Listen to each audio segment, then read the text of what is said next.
Hey everybody, it is time for the Michigan Trails Report. This is your host Tom Funk.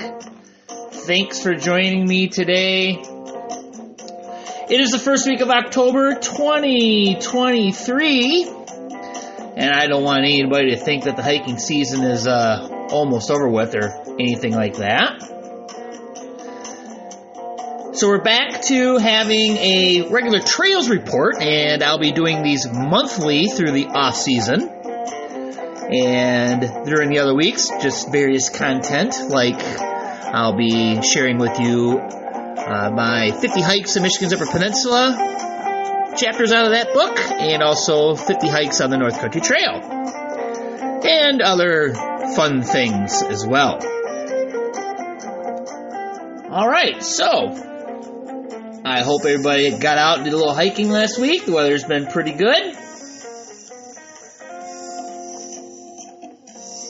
And as always, I'd like to thank my sponsor, Gateway to Pictured Rocks, vrbo.com, 980-761, located in Germfask, Eastern Upper Peninsula. And as always, I'd like to thank my friend Anna Main for posting, or excuse me, not posting, for sharing his music. And Adam is a musician out of the Kalamazoo area. With all that being said, let's talk trails. All right, Trail of the Week. Hey, someone posted, I believe it was on the Michigan Hiking and Backpacking page. It may have been one of the other ones. But anyways, hiking at Bishop's Bog in Portage. And for those of you in the Detroit area, Portage is a suburb of Kalamazoo. And full disclosure, I used to live in Portage, so that is where I get my snark from. Anyway, Bishop Bog is listed in AllTrails as a 6.0 kilometer loop trail. Now, this is a popular trail for birding, hiking, and walking, but you can still enjoy some solitude during quieter times of day.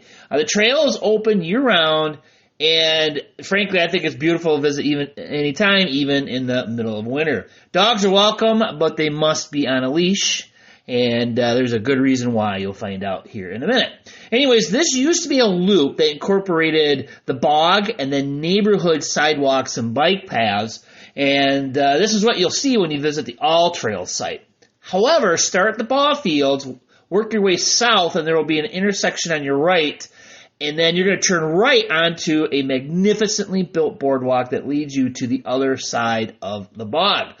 And then you're going to turn back north into a network of trails in the woods that leads you to a little bit of pavement and a little neighborhood, but then back into the woods and back to the ballpark.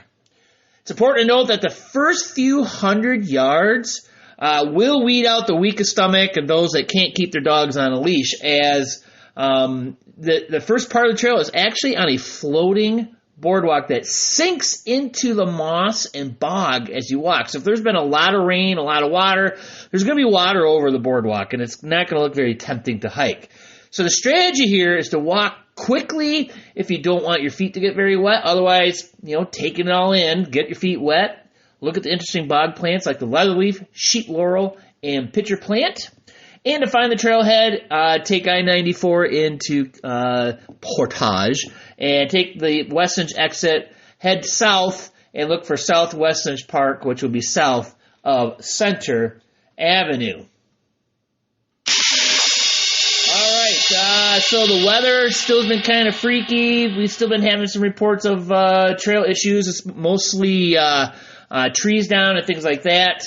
So there's been some trail work that's been taking place. I've been reporting on in Wilderness State Park that trail reroutes in the park is still active. We still have a short detour reported Pictured Rocks at Minders Beach, which is no big deal. Yeah, so keep that in mind. Hey, so one thing I wanted to talk about here is also trail conflicts.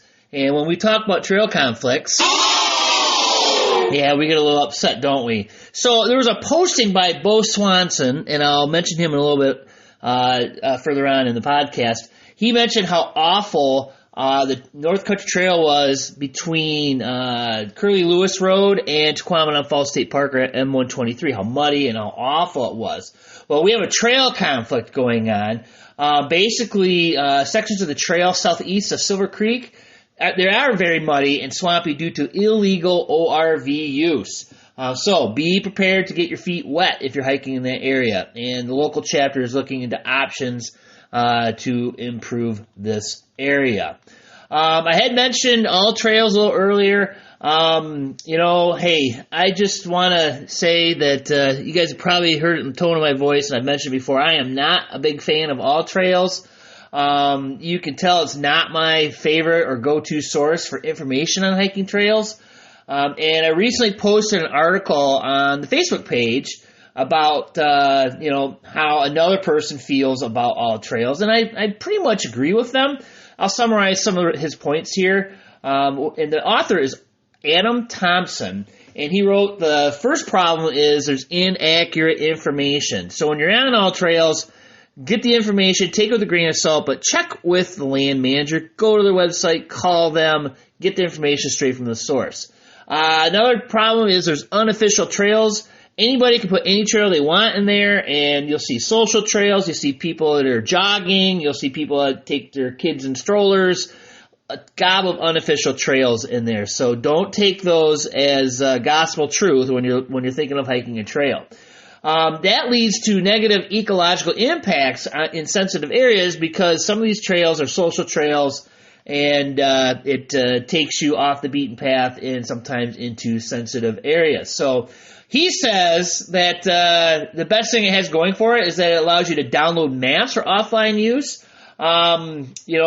We really live in a day and age when there really isn't an excuse for not having access to GPS when in the backcountry. So, this is not the only app that allows you to do this. And he recommends a few others, which I'm familiar with 2 of the 3, and I'm about to check out the third one.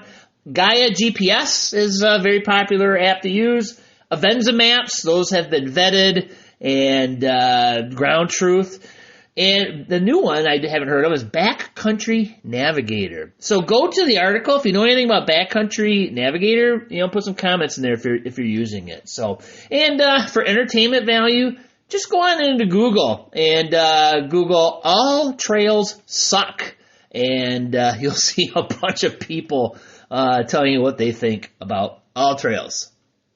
All right, don't do this. We haven't had one of these in a while. So Up North Live, which is Channel 7 and 4, reports out of Otsego County, a woman had to be rescued from an outhouse at the DNR boat launch at Dixon Lake after Michigan State Police said she lowered herself down there trying to retrieve, get this, an Apple Watch she dropped into the pit toilet. Michigan State Police said conservation officers from the Gaylord Post and Otsego County EMS all responded, and this was at 11 a.m. on a Tuesday. They had to remove the toilet, and a strap was lowered, and she had to put her arms around it, and they had to hoist her out to safety. Troopers are now saying that if you lose an item in an outhouse toilet, do not attempt to venture inside the containment area. Seriously? You have to tell people this? Well, apparently, she went down there, and yes, she did find her watch, and she she got it out of there. So, but yeah, come on, folks. I see a report like this about once a year, and they're usually from Michigan.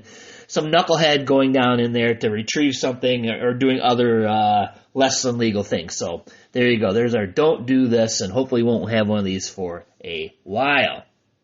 All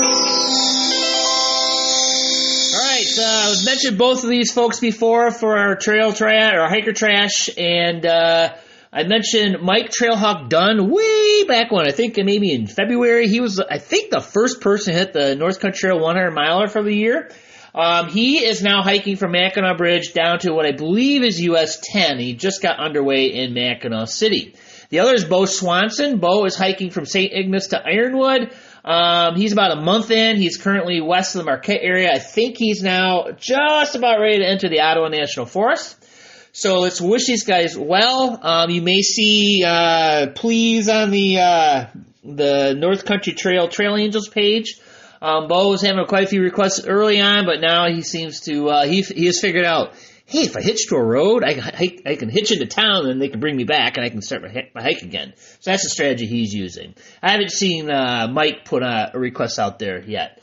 So, hey, and lastly, a shout out to all the 100-mile North Country hikers out there. I've been sharing them to the Facebook page as I've been seeing them. Hey, let's give these guys a half, Bo and Mike and all our 100-milers. Congratulations.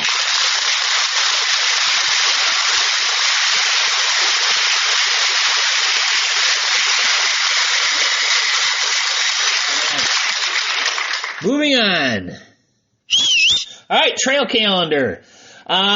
We've got the fall, and the fall seems to be just as busy as the summer. So here we go. Michigan Hiking and Backpacking has a group hike, Interlochen, and it's led by Bunny McMuffin, and it's going to be on Sunday, October 22nd. I believe it's starting at 2 p.m. But hey, again, go to these pages, get the gory details. I'm just kind of skimming over everything. West Michigan Hiking and Backpacking is doing a backpack in the Mason Track. That's being led by Jennifer Reynolds. That's on October 28th. Northern Michigan Hiking and Backpacking is doing a Manistee River backpack, and that's hosted by Robert Holmes, and that's October 27th. Not much going on with the other chapters. Harbor Springs chapter has a group hike.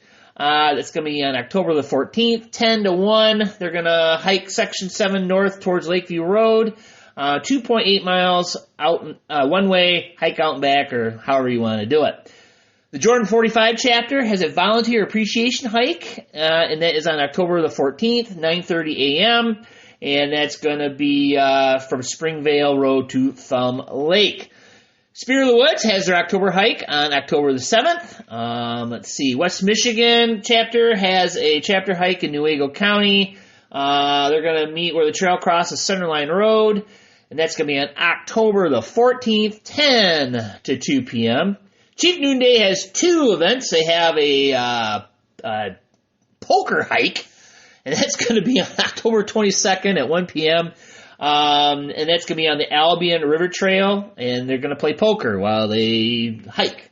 So it's kind of be like a poker run if you've ever done one of those. And they're going to have a veterans hike through the Fort Custer National Cemetery, and that's going to be on November the 4th, 9:30 a.m. And hey, the coolest one I have found, and this is I think the second one they've done this year. This is they call it the third annual Brewery to Brewery hike, and this is October 7th, 2 p.m., Hillsdale Brewery is where it's going to start. So there you go. If you like your beer and you like hiking, hey, check it out.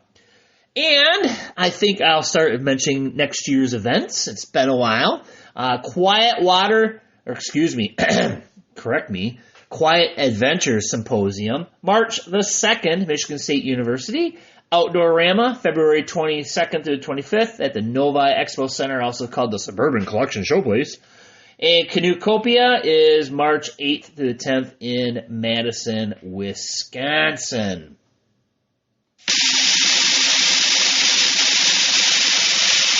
All right, the trails report, the reservation report brought to you by MichiganTrailMaps.com. High-quality maps, many of your favorite hiking trails like Pictured Rocks, downloadable maps, and books on hiking in Michigan like mine.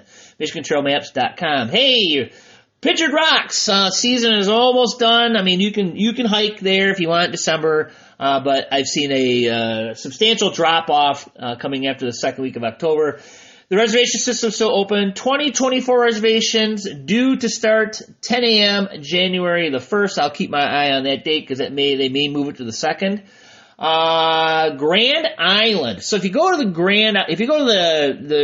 recreation.gov website and you have to make a reservation at Grand Island, you have to hunt and peck around that stupid website to make your reservations. Well, they have indicated they're creating a one-stop shop page for Grand Island versus what you have to do now. They've hinted the page will look like what they do for Pictured Rocks, where you can see all the sites and whether or not they are reserved. But for now, if you go on the website, each campsite has a date when you can start reserving in 2024. I'll tell you how far out. And it seems like not every site is the same, and I just suspect they're putting this information in there just as a placeholder until the new page launches. So I'm kind of excited about that. State park campgrounds, remember, midnrreservations.com, 6 months in advance. So, and each region of the state has a campground that is open year-round. For example, you can camp at Tequamanon Falls State Park in the dead of winter if you wish. So, and I believe in Southwest Michigan it is Fort Custer, and I believe it's Pinckney Recreation Area over on the east side of the state, or in the middle of the state. But I'll double check those, and maybe I'll just give you a nice list. Because there's been a lot of construction and crazy things going on at these state parks, so they may be moving things around because of that. So anyways, Isle Royal is pretty much done for the season. I'll give you dates on when they're going to start doing reservations for next year.